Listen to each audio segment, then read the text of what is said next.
حضرت داؤد علیہ السلام پر اللہ پاک نے وحی اتاری اور فرمایا کہ اے داؤد علیہ السلام میرے بندوں کو بتا دے کہ یہ تو مجھ سے منہ موڑتے ہیں نا، بندے گناہ کرتے ہیں، نافرمانی کرتے ہیں، مجھ سے منہ موڑتے ہیں، ان بندوں کو بتا دے کہ جو مجھ سے دور پھرتے ہیں، دور رہتے ہیں، کہ اگر ان کو یہ پتہ چل جائے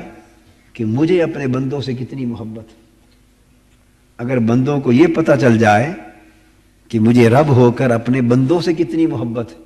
تو مجھے اپنی عزت کی قسم یہ میری محبت سے آگاہ ہو کر اس طرح چیخیں کہ ان کی روح پرواز کر جائے اور جسم کے عضو دھڑ سے جدا ہو جائے، مر جائیں، اس خبر کو سن کے خوشی کے مارے مر جائیں، بازو ٹانگیں دھڑ سے عضو جدا ہو جائے اور ان کی روح قفس انصری سے پرواز کر جائے، اگر ان کو اتنا پتہ چل جائے کہ مجھے بندوں سے کتنی محبت ہے۔ اس کی محبت، اس کی شاہیہ کا، اس کے کرم کا عالم ہی کچھ اور ہے۔